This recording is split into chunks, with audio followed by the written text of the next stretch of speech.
අද අපි ඇවිල්ලා තින්නේ අලුත් වීඩියෝ එකක් එක්ක කාලීන මාතෘකාවක් කියලා හිතපු නිසා තමයි අද මම එකපාර මේ වීඩියෝ එක පොඩ්ඩක් දාන්න කල්පනා කරේ. දැන් ඕගොල්ලෝ දන්නා හොඳටම මේ දවස්වල ඉරාන් ඊශ්‍රායල් US war එක යනවා. ඒතර දැන් මේකේ අපිට කොහොමද මේක බලපාන්නේ සහ මේ මෑතකදී දැන් ඊයේ වෙනකොට අපි දන්නවා ඉරාන් වල නැව් දෙකක් විතර ඇවිල්ලා එතන පොඩි ප්‍රශ්නයක් වුණා අපිට.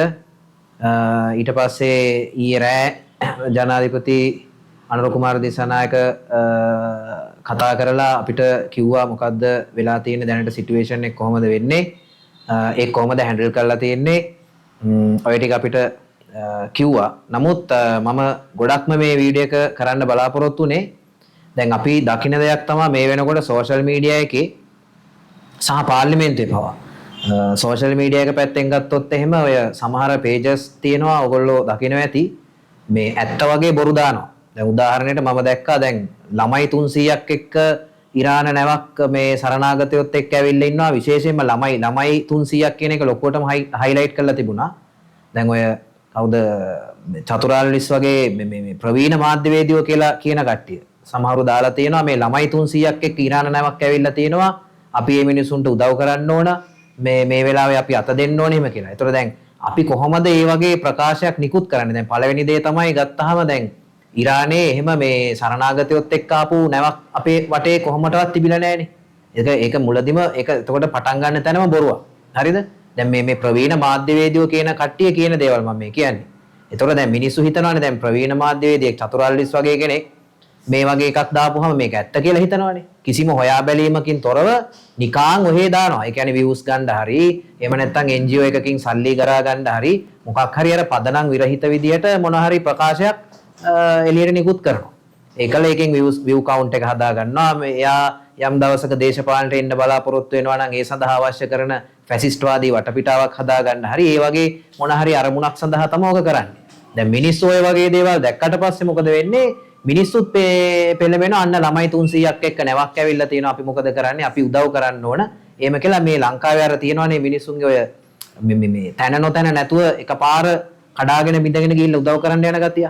හරිද? ඒවත් එක්ක මේ දැන් උතන ඒ වගේ දෙයක් කිරීම තුළ බලාපොරොත්තු වෙන දේ තමයි අර එක්කෝ සමහර විට ඉරානයේ වගේ පාර්ශවයකට යුදමය වශයෙන් සහාය දීමක් අපි කරනවා කියලා ලංකාවේ වගේ තැනකට යනවා වගේ එකක් ජාත්‍යන්තරය තුල යවන්න උත්සාහ කරනවද? නැත්නම් තමන්ගේ දේශපාලනික කර්මුණු ඉටු කරගන්නයි වගේ මේ පෝස්ට් හදලා දානවද? අපිට හිතා ගන්න අමාරුයි. නැත්නම් Facebook එකේ view count එක වැඩි කරගෙන කීයක් හරි හොයාගන්න උත්සාහ කරනවද? ඒ වගේ ප්‍රශ්නයක් තියෙනවා. දැන් මම තව දුරටත් බැලුවොත් එහෙම ඔය ප්‍රවෘත්තියම තවත් විකෘති කරලා දාලා තිබුණා. මේ තව page එකක Facebook එකේ ඔයගොල්ලෝ දකින්නත් ඇති. ඔය කොහෙද මේ AI වලින් හදලා තියෙන. දැන් ඇත්තටම ලංකාවේ AI වලින් හදලා තියෙන දෙයක් අඳුර ගන්න ඇත්තටම ඔය සාමාන්‍යයෙන් අවුරුදු 50න් 60න් එහාට ගිය මිනිස්සුන්ට අමාරුයි. මේ මිනිස්සුන්ට AI පොඩි කාලේ ගැටිලත් නැති නිසා මේ මිනිස්සු දකින්නේ අර දකින්න හැම එකම ඇත්ත කියලා හිතනවා.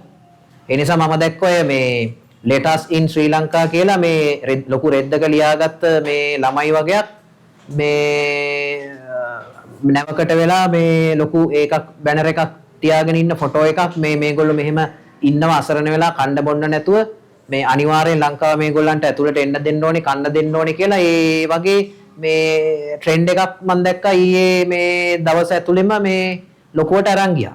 ඒ වගේම ආණ්ඩු විරෝධී මත මම දැක්කා ඉදිරිපත් කරනවා මේ දැන් උදාහරණයක් විදිහට ඔය මේ සජිත් ප්‍රේමදාස වගේ කට්ටිය වුණත් මේ අවස්ථාවේදී අපිට එහෙම මේ බලපෑම් කරන්න බෑ ආණ්ඩුවට මේ මතය මොකක්ද ඕගොල්ලන්ගේ යුද්ධය සම්බන්ධයෙන් කියලා මේ කියන්න කියලා. දැන් අපිට රටක් හැටියට ඇත්තටම අපි එහෙම මේ ඔය යුද්ධයට ඇත්තටම අපි යුද්ධමය වශයෙන් සහාය වෙන්නෙත් නැහැ.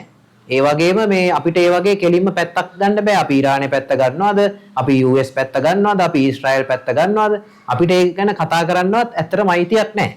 මේ වෙලාවේදී අපි බලන්න ඕනේ රටේ මේ ලංකාවනේ අපේ රට. ඒතකොට ලංකාව තුල මේ යුද්ධමය වාතාවරණයක් ඇති නොවන විදිහට ලංකාවේ පුරවැසියන්ට මේ පාඩුවේ ජීවත් වෙන්න පුළුවන් සාමකාමී වාතාවරණයක් පවත්වා ගැනීම තමයි මේ අපි බලාපොරොත්තු වෙන්න ඕනේ. දැන් ඔය නැව ගත්තහමත් ඔය ආපු නැව ඒවා මේ සරණාගතයෝ ඉන්නේවා නෙමෙයි. ඒවා ඇත්තටම මේ යුද නැව්. ඒ යුද පුහුණුවක් සඳහා ඉන්දියාවට ආපු නැව් මේ ඒ යන අතර වාරේ මේ ලංකාව හරහා තමයි නැවත ඉරානයට යන්නේ. එතකොට මේ මොහොතේදී ඇති වෙච්ච ඔය පොඩි ගැටලුවක් නේ උතන තියෙන්නේ. දැන් ඉන්දියාව වුණත් නරේන්ද්‍ර මෝදී මේ තියාගන්න උත්සාහ කරේ නැහැ ඉරාන නැව් ඉන්දියාවේ. ඒ කියන්නේ ඉන්දියාවේ ආරාධනෙන් යුද පුහුණුවක් සඳහා ඉන්දියාවට ගියපු නැව් රටවල් 70 ගානක මම හිතන්නේ නැව් ගිහින් තිබුණා. ඒකෙන් මේ ඉරාන නැවත් එහෙ තියාගන්න නැතුව නැවත ඒ රට බලා පිටත් කරලා තියෙනවානේ. ඒතර මේ යන නැවක් අතරමැදදී අපි නැවත ආපහු අරගන්නවා කියන එකේදී මේ ඒකට අපිට රජයට පුෂ් කරන්න බෑ මේ එක එක්කෙනාගේ මේ සමාජ මාධ්‍යවල තම තමන්ගේ මත ඉදිරිපත් කරලා. දැන් සමාජ මාධ්‍ය කියන හැම එකම කරන්න ගියොත් එහෙම රටක් ගෙනියන්න බෑනේ. එහෙනම් මේ පේජ් කාර්යයන්ටයි YouTube කාර්යයන්ටයි මේක දීලා මේ ඔක්කොම ටික මේ පැත්තකට වෙලා ඉන්න ඕනේ. එහෙනම් ඕගොල්ලෝ කරගෙන යන්න කියලා. දැන් ඉතාමත් මේ වැදගත් තීරණාත්මක මේ යුද තත්වයකදී අර ලංකාව කියන මාතෘ භූමිය බිල්ලට දීලා වුණත් බලයට එන්න කෑදරකමෙන් පෙළෙන විපක්ෂයක් සහ සමහර මේ ෆැසිස්ට්වාදී ආකල්ප දරන මේ සමාජයත් තමයි අපිට දකින්න තියෙන්නේ. ඉතින් ඒක ඉතා වැරදි. දැන් රටක් හැටියට දේශපාලනය කරනවා නම් අපි අනිවාර්යයෙන්ම මේ රටේ පුරවැසියන් සහ රටේ ඉදිරි පැවැත්ම සම්බන්ධයෙන් බලලා තමයි තීරණ ගන්න ඕනේ. තමන්ගේ මේ හුදෙක් වාසී උදෙසා එක එක මේ බයිලා දාලා හරියන්නේ නැහැ. දැන් ඔය චතුරාර්ය ලිස්ලා ගත්තත් එතනින් එහාට ගියාම දැන් මම දැක්කා ඊට පස්සේ ඔය ළමුන් කියන කෑල්ල පස්සේ මිනිස්සු අයින් කරලා මේ 300ක් විතරක් කියලා වගේ දාලා තියෙනවා. ඒ කියන්නේ මිනිස්සයාම දන්නවා මේ වැරදි ප්‍රවෘත්තියක් දැම්මේ කියලා ඉවරලා. ඒතර දැන් ඒවා දැකපුවාම මිනිස්සු මෙතන කලබල වෙනවනේ. නේද? එතකොට මේ වගේ වාතාවරණයක් අපිට අවශ්‍ය නැහැ. අපිට ඇත්තටම වෙන දෙයක් බලාගෙන ඉන්නවා මිසක අපිට ඔකට ලොකුවට මේ ඍජුව මේ ඇත්තටම පැත්තක් ගන්න බෑ. ඒක මම දැක්කා. හැබැයි ඊයේ අනුර කුමාර දිසානායක ජනාධිපතිතුමා ඒක හරි විදියට මිනිස්සුන්ට පැහැදිලි කරලා දෙනවා. මේ මොකද්ද සිටුේෂන් එක ඊළඟට මම හිතන්නේ තානාපති කාර්යාලයක් එහෙම කතා කරලා ඒ අවශ්‍ය ඒ කියන්නේ යුද්ධමය තත්වයකදී තීරණ ගන්න එහෙම නිකන් ආවට ගියාට බෑ නිකන් මේ එකපාරම මේ Facebook වල කෑකෝ ගැහුවා කියලා. ඒක මේ කියන්නේ මිනිස්සුන්වත් දැනගන්න ඕනේ මේ Facebook වල පැත්තක් අල්ලගෙන මේ තමන් මේ පැත්තට තමයි මේවා කරන්න කියලා පෝස්ට් දාගෙන ඉන්න පුළුවන්. යම් ප්‍රශ්නයක් ඇති වුණාට පස්සේ කවුරුත් නැහැ.